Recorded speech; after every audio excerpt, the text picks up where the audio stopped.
Jurusolek dedah Daishet, ajak ke pulau ketika isteri hamil anak kedua. Sebelum kita melangkah jauh, yang belum lagi subscriber, apa kata anda subscriber dan tekan butang loceng untuk notifikasi video selanjutnya? Seorang jurusolek wanita, Hanis Raus buat pendedahan. Mengejutkan apabila mendakwa dirinya pernah digoda oleh pendakwah kontroversi, Daishet. Paling mengejutkan, waktu tu Syed dikatakan sedang bercuti dengan isteri dan keluarga di Pulau Pinang. Hanis kata, Syed siap ajak dia check-in hotel yang sama.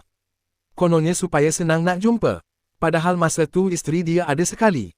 Dia suruh saya check-in hotel sama supaya senang dia pergi dekat saya. Saya terkejut, sumpahlah kau pergi dengan isteri tetapi masih ajak perempuan lain. Saya melayan bukanlah untuk bersama dia tetapi sekadar untuk memancing perangainya. Saya berani bersumpah kami tak pernah berjumpa, katanya. Semua ini berlaku sewaktu isterinya masih hamil anak kedua. Berlaku dalam bulan September tahun lalu. Dia ada satu perangai akan padam mesej setiap kali saya senyap dan tak balas cepat. Bila kita leka kejap, dia akan clear mesej. Mungkin dia pun mula rasa curiga. Kalau kami sedang online, dia tak padam, ujarnya.